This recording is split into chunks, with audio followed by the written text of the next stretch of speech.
위에다가 탭 이렇게 주렁주렁 켜놓고 사용하지 마시고 모든 웹페이지에서 내가 원하는 때 쓸 수가 있습니다. 이거 너무 유용하지 않아요? 네!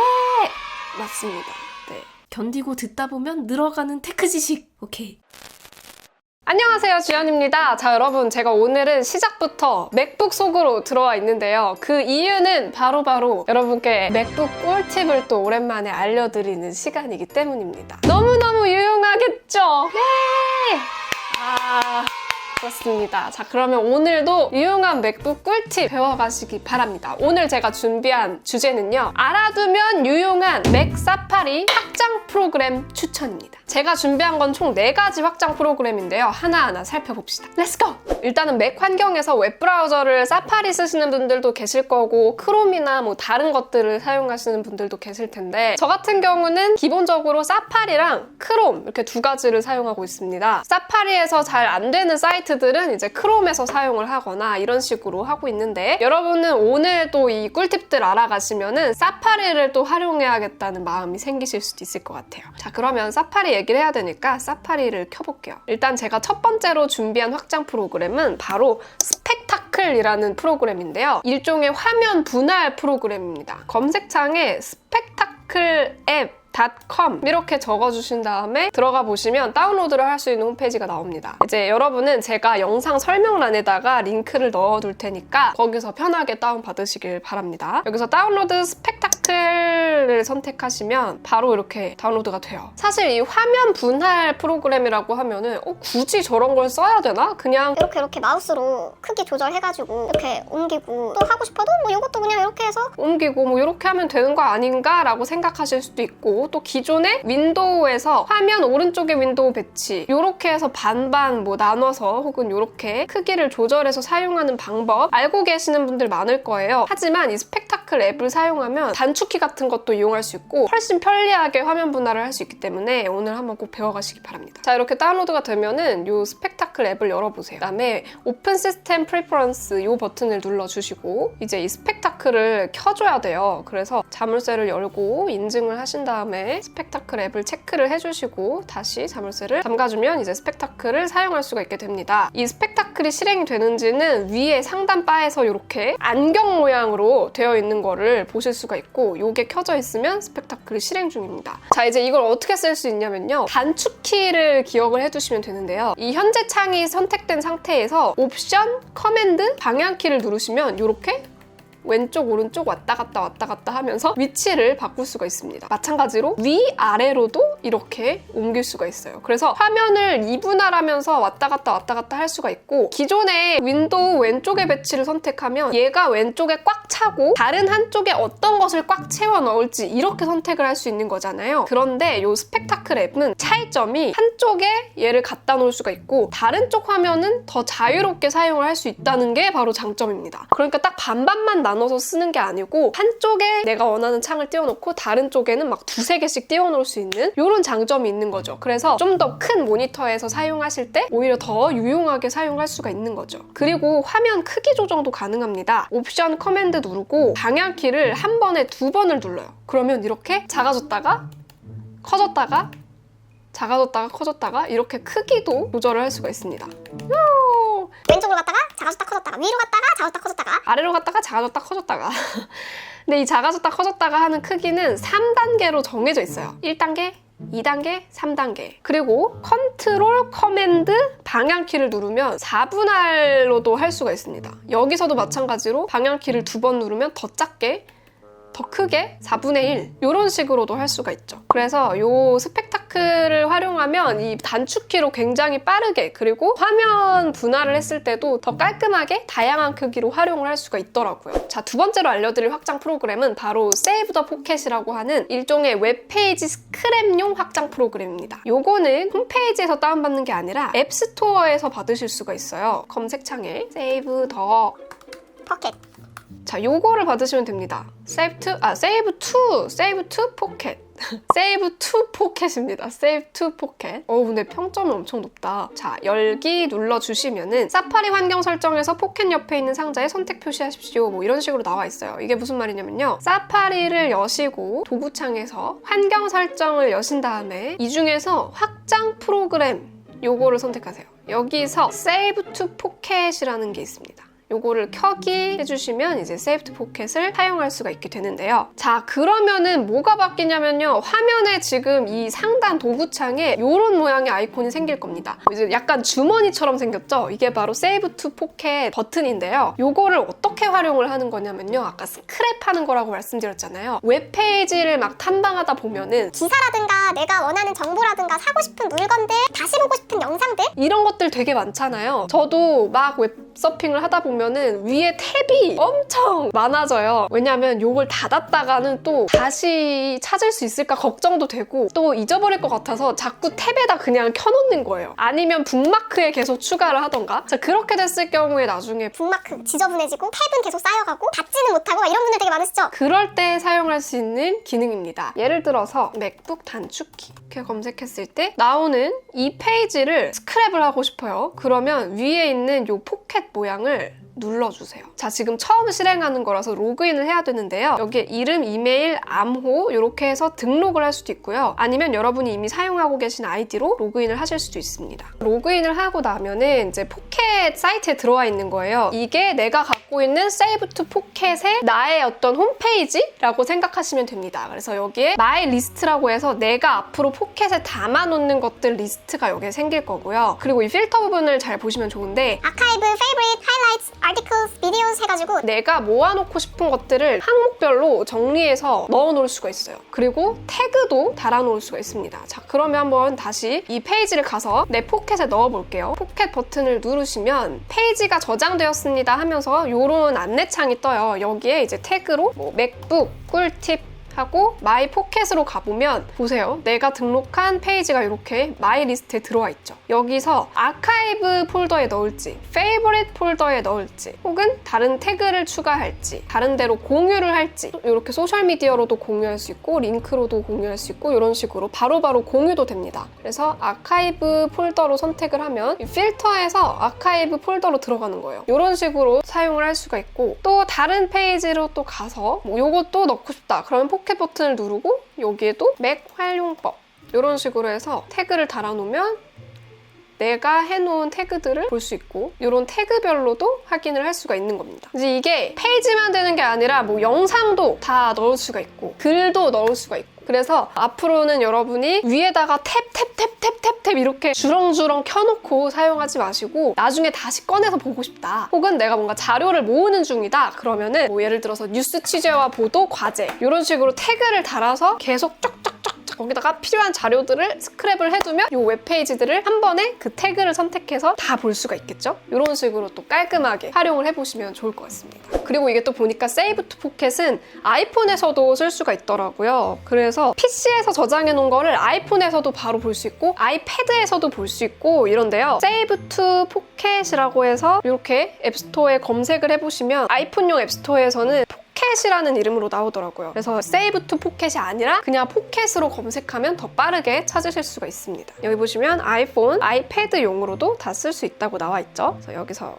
열기, 로그인 그래서 이렇게 시작을 해보시면은 아까 전에 내가 담아놓은 리스트들이 이 아이폰에 있는 포켓 앱에서도 볼 수가 있는 거죠. 보관소, 즐겨찾기, 하이라이트, 나에게 공유, 뭐 아티클, 동영상 추천, 트렌드, 태그까지 다 아이폰 앱에서도 활용을 하실 수가 있습니다. 그래서 이 기능은 대학생분들부터 직장인분들까지 생산성을 높이기 위해서 아주 유용하게 쓸 수 있는 확장 프로그램인 것 같더라고요. 아주 추천드립니다. 자, 그리고 세 번째 확장 프로그램 이것도 제가 정말 유용하게 사용하는 프로그램인데요. 올라 트랜슬레이터 for 사파리입니다. 올라 트랜슬레이터는 부분적으로는 무료, 부분적으로는 유료라고 보시면 되는데요. 이 페이지 전체 번역하는 기능은 여러 번 사용을 하다 보니까 전화가 결제를 하게 되어 있더라고요. 그래서 몇 번 사용하다 보면은 유료로 전환이 된다는 점 참고하시고요. 그 외에 문단 번역이나 문장 번역 이런 것들은 계속해서 무료로 사용을 하실 수가 있습니다. 그래서 봤더니 사파리에서 사용할 수 있는 제한이 없는 번역 기능은 한 번만 결제하면 되는데 7,500원이더라고요. 그리고 그 외에도 이렇게 가격이 다 다르게 책정이 되어 있어가지고 이것도 참고해 보시면 좋을 것 같습니다. 기존에 구글 크롬 번역 기능 사용하시느라고 사파리랑 크롬 왔다 갔다 하면서 사용하시기 번거로우셨던 분들은 한 번 비용을 지불하고서 계속 편하게 사용을 하시는 것도 괜찮은 것 같습니다. 얘도 마찬가지로 앱스토어에서 받을 수 있는데요. 올라 Translator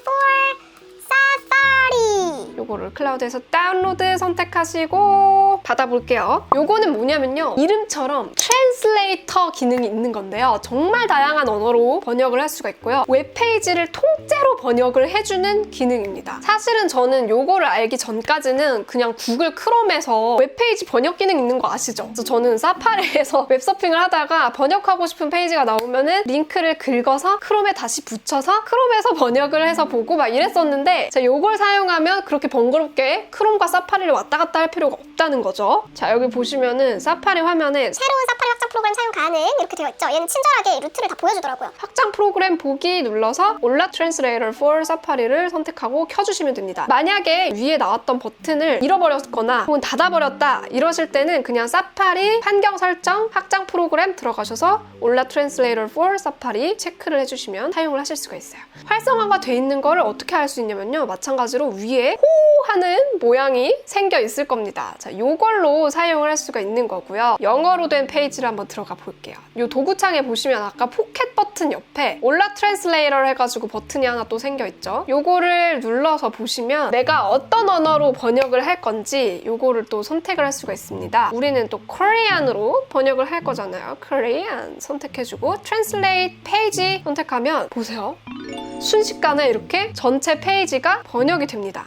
번역 결과도 꽤 정확해요. 물론 이게 그냥 통으로 자동 번역을 하는 거라서 사람이 문맥을 파악해서 하나하나 번역해주는 것보다는 좀 문장이 부자연스럽거나 맥락이 약간 부자연스러울 때도 있는데요. 그래도 뭐 요 정도면 사실 대부분 알아들으실 거예요. 그리고 여기서 또 톱니바퀴 버튼을 눌러보시면 이제 여러 가지 기능을 쓸 수가 있는데, 이 Automatically Translate Pages를 켜놓으면 다른 언어로 쓰인 페이지로 들어갔을 때 자동으로 번역을 해주는 겁니다. 그리고 지금 Hotkey for Text Translate, Hotkey for Page Translate 이렇게 되어 있잖아요. 이게 웃긴 게 지금 여기 텍스트 4가 옵션이랑 P 버튼으로 되어 있는데, 내가 번역하고 싶은 텍스트를 쭉 선택을 해요. 그리고 옵션 P를 누르면 원래 그 텍스트만 번역이 돼야 되는데, 이게 보니까 여기에 그 핫키가 바뀌어 있는 것 같더라고요. 여기서 안내되고 있는 거랑 반대예요. 그래서 요거는 개발자분들이 아마 수정을 하시지 않을까 싶은데요. 그렇기 때문에 이 페이지 트랜슬레이트 단축키로 되어 있는 옵션 T 버튼이 아니라 옵션 P, 요게 또 오히려 어울리더라고요. 페이지 트랜슬레이트니까 옵션 P, 옵션 P를 누르면 페이지 트랜슬레이트를 취소했다가 했다가 껐다 켰다 할 수가 있어요. 그리고 이렇게 선택된 텍스트만 번역하고 싶을 때는 옵션 T를 눌러주시면 이렇게 내가 선택한 텍스트만 가지고 원하는 언어로 바로 이렇게 번역해서 볼 수가 있습니다. 다시 해서 보여드릴게요. First of부터 List까지 옵션 T 선택하면 자, 이런 식으로 번역돼서 나오죠. 오히려 내가 영어로 보는 게 좀 더 편하고 중간중간에 좀 모르는 단어나 문장이 있을 경우에만 번역을 하고 싶다. 그런 분들은 그냥 영어로 아티클 보시다가 여기를 잘 의미를 모르겠다. 그러면 옵션 T 눌러서 여기만 이렇게 선택해서 트랜슬레이트를 해서 보실 수가 있는 겁니다. 이거 너무 유용하지 않아요? 너무 유용하죠? 네! 맞습니다.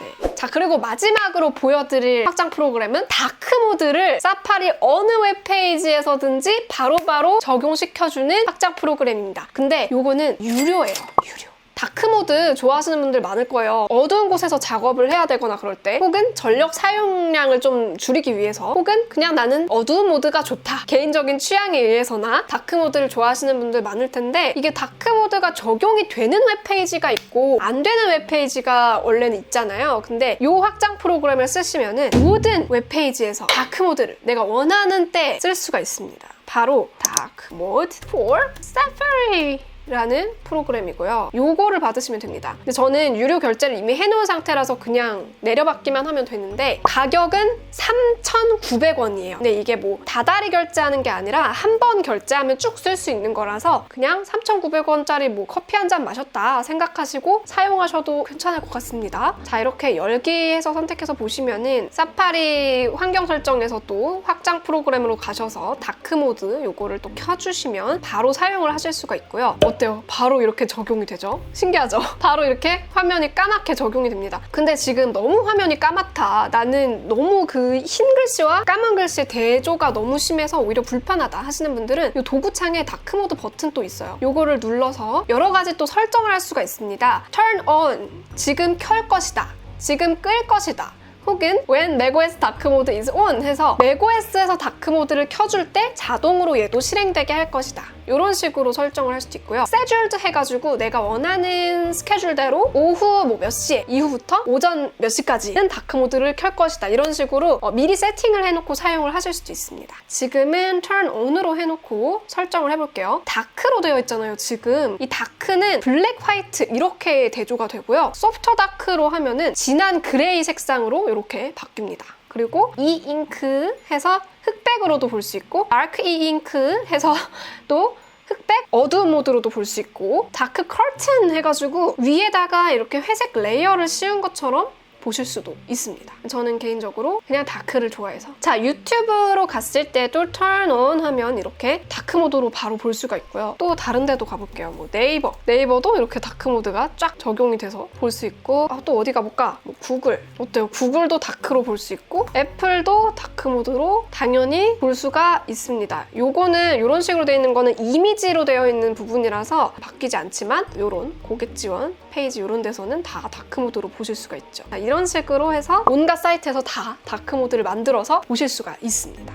다만 이런 하얀 이미지로 되어 있는 부분들은 다크 모드를 강제로 해버리니까 좀 부자연스러워지긴 하더라고요. 이렇게. 그래서 이런 페이지의 경우에는 이 버튼을 눌러서 이 깔때기 모양 여기에 Ignore the following 요걸 선택한 다음에 Add this page를 선택을 하면 이 페이지에 들어갔을 때는 다크 모드를 사용을 하지 않겠다고 설정을 할 수가 있습니다. 이렇게 들어갔더니 여기도 좀 뭔가 부자연스러운 느낌이 들어서 다크 모드를 안 쓰고 싶다. 그러면 여기서 Add this page를 누르면 요거는 이제 제외가 되는 거죠. 그리고 요거를 다시 빼면 다시 다크 모드로 바뀝니다. 이렇게도 한번 사용해 보시기 바랍니다. 자, 오늘 이렇게 해서 정말 유용하게 쓸 수 있는 사파리 확장 프로그램 4가지를 살펴봤는데요. 정말 제가 알려드리면서도 하나하나 다 너무너무 유용하고 너무너무 잘 쓰고 있는 확장 프로그램들이라서 여러분도 잘 활용을 해보셨으면 좋겠고요. 저는 다음번에 또 여러 가지 전자기기 꿀팁이나 새로운 전자기기 영상으로 돌아오도록 하겠습니다. 여러분이 사용하시는 것도 추천을 해주시면 제가 또 한번 영상으로 다뤄드리도록 할게요. 그럼 댓글 많이 남겨주시고요. 저는 다음 영상에서 또 만나요. 안녕! 빠이! 일기장에 적힌